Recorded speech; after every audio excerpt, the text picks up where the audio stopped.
Hey guys, welcome back to Mo's Game Table. Today we're going to take a look inside Carrier Battle Philippine Sea. This is a game designed by John Southard and is published by Compass Games. Well, this has been one eagerly awaited game and it is finally here. And I'm a little behind in getting this video up here because I've been sidetracked with other things, but I'm finally myself getting around to my own copy and I wanted to share a look inside with you. So let's take a look at the back of the box and see what this game is all about. Carrier Battle Philippine Sea is a solitaire simulation of the largest carrier battle in history, fought during the invasion of Saipan.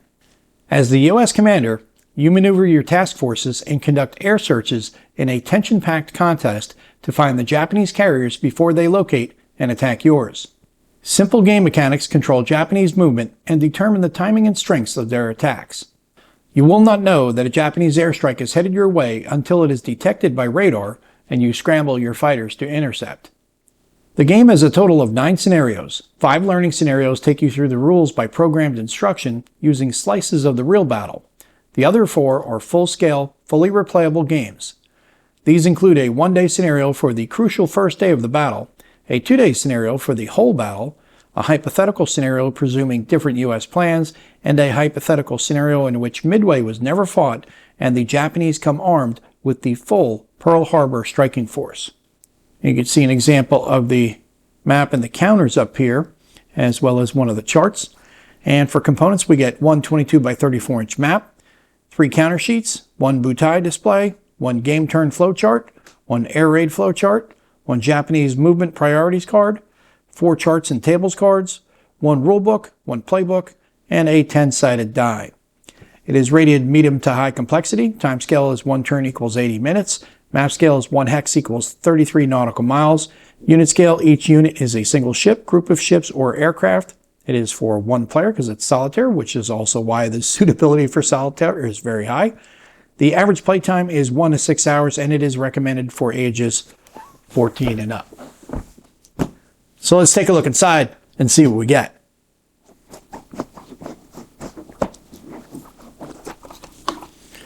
All right, we get a set of baggies and our D10.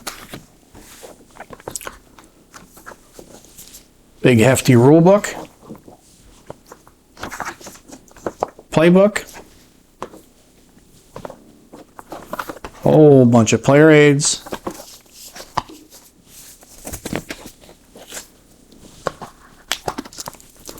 Our counter sheets. And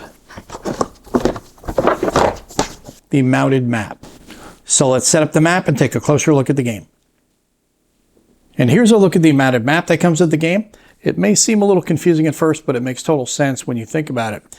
Mariana Islands are the objective for the Japanese. They're going to be attacking through 4 zones, all headed towards Mariana Islands, and that's where you're going to be going out and trying to seek where these carriers are and try to attack them, stop the fighters from attacking you. At the top, we have the general records track. Below that, we have the game turn track, Japanese arrival table to the right of that, then the Guam air display, a couple of boxes there for Japanese sunk ships and ships exited, as well as a couple boxes for the Guam air raid. Then we have the air mission track there. That's where you're going to keep track of all your air mission fuel expenditure at the top right. Then you have box groupings for Task Force 58 all at the bottom. This is where you'll keep track of the state of different aircraft, whether they're in the air, they're on a flight deck, they're landing, they're in service, they're in the hangar, so on and so forth. Everything you need is right here on the map. Next, we'll take a look at the player aids, and there are a bunch as you'd expect in a solitaire game. This is the game turn flowchart. This breaks down all of the steps that you'll have for the different phases, the arrival phase, the action phase, and the end phase. On the next sheet, we have the air raid flowchart. Then we have the Japanese movement priorities. Then the last 4 cards are set up with card numbers. At the top, we see card 1 front. This gives us the U.S. air-to-air combat table, Japanese air-to-air combat table, carrier operations limit chart, intercept range table, interception fuel level table, U.S. fuel expenditure summary, and the safe return table. On the back, we have the strike contact table, surprise table, and the air search table. Card 2 front gives us the Japanese cap strength table, Japanese escort fighter table, Japanese action versus battle line table, anti-aircraft fire table, air attack die rolls chart, and the air attack damage table. On the back we have the Japanese air raid generation table, air raid strength level 1 through 2 forces, unknown air strength, and the air raid strength level 1 through 2 forces, known air strength. Next we have card 3 front, giving us the known air strength modifiers, L1 to L2 intelligence table, L2 to L3 surface forces table, L2 to L3 carrier forces table, the screen generation chart, and the L3 to L4 carrier forces table.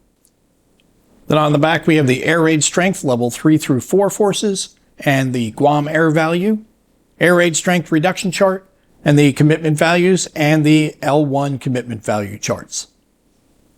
And on the final player aid, card 4 front, we have the US damage effects summary chart, Japanese damage effects summary, fire outbreak table, submarine contact table, US submarine attack table, submarine attack hits table, ASW table, and the Japanese submarine attack table, as well as the Japanese land air reinforcement table at the bottom.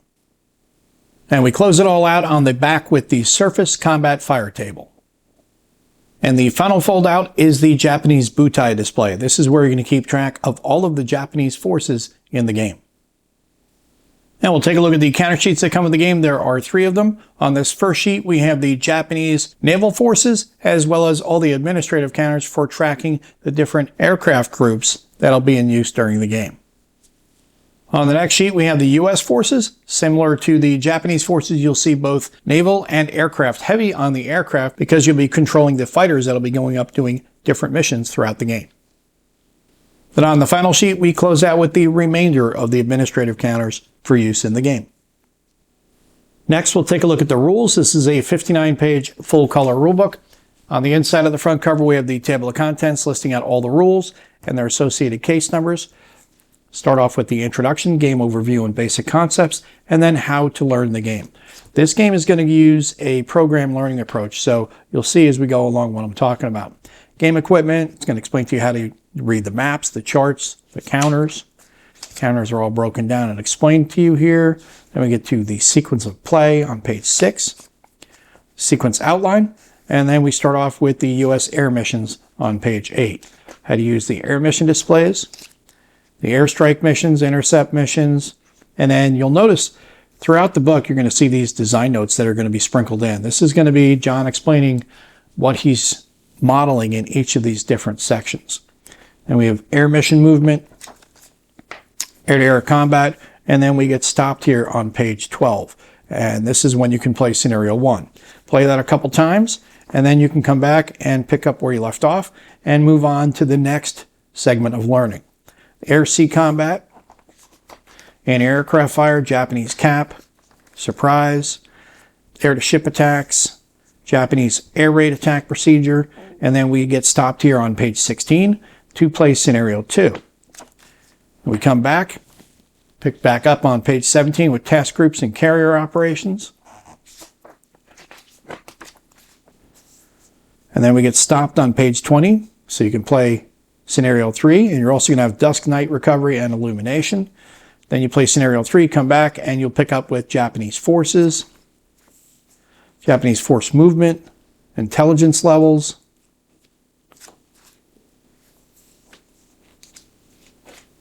several examples sprinkled throughout the book.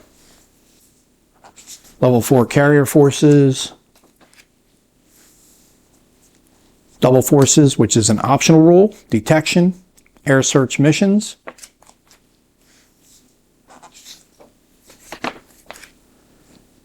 and then we get stopped here on page 31. At this point you play scenario 4, come back, pick it up with Japanese carrier forces, the butai display, air points, known air strength and air values, Japanese air raids,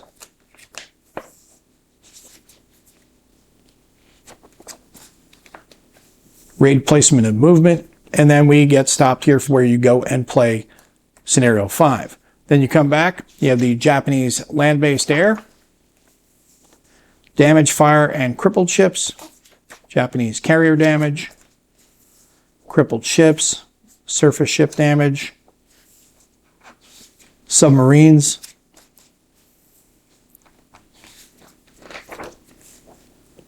and then victory conditions. And then here, says, at this point, you are ready to play scenarios 6 and 7 found in the playbook, and then that's it. Once you're done with 6 and 7, then you can move on to the advanced stuff, which is what we've got here, advanced rules. Land air reinforcements, leeward movement, advanced search options, retirement, Japanese refueling, location uncertainty and extended search range for the advanced search options, surface combat, evasion, surface combat resolution, and a few examples here. And we have night air operations, shuttle raids to Guam, and then additional variants at the end of the book. Then we have the design notes to finish it out. And the bibliography that was on the last sheet carries over to the back of the rulebook. And lastly, we'll take a look at the playbook. This is a 30-page full-color book. Inside of the front cover gives us the table of contents, listing out all the scenarios that are in the game and their associated page numbers. We start off here with the comprehensive example of play. This is going to be an illustrated example walking you through step by step. A little bit of the game here so you can understand what the concepts are and you can see them in action. This is going to be a really comprehensive example of play, and we're also planning on having a learn to play up for this as well. So you can read this and then listen to John give the instruction on how to play the game with the LTP when that's up. Then on page 13 is where we start the scenarios. Scenario 1, hey Rube, remember this is only the first few pages of the rulebook. You're going to jump in, play this, and then go back to the rulebook and pick up to move on to scenario 2. We have it all broken down here: Japanese setup, US setup, game duration, charts and tables, a sequence of play, game variation, all that explained to you. This is going to be the same for each of the scenarios. Then we come back to scenario 2, get the carriers. Scenario 3, turkey shoot.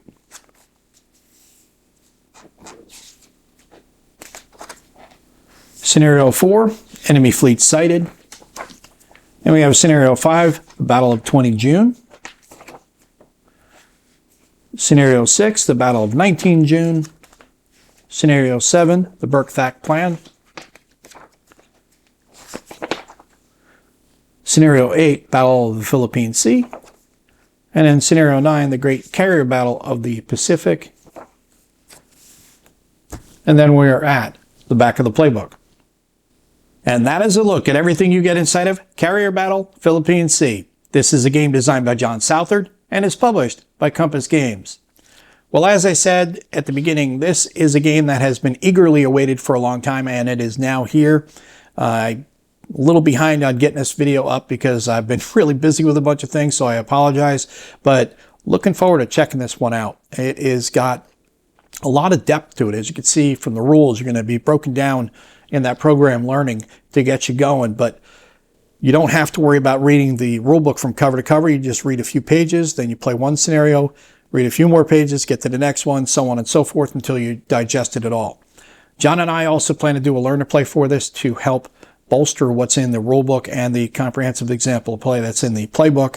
So that way, for people like me who are visual learners, that makes it a lot easier, and the rule book can then reinforce what it is you see on the screen. But like I said, looking forward to checking this one out, knowing full well this is going to take several sessions to digest all the mechanics, put them all together, and then you can start really formulating your plans on how to better deal with the threat as it comes in, rather than just worrying about mechanics and worrying about the steps. Once they become second nature, then you can actually worry about strategy in the game. And this looks like it's going to be a pretty deep experience, so I'm looking forward to checking it out. Well, I hope that helps you guys out if you've been curious about this one. If you have any comments or questions, post them down below. Thanks for tuning in, guys. See you next time.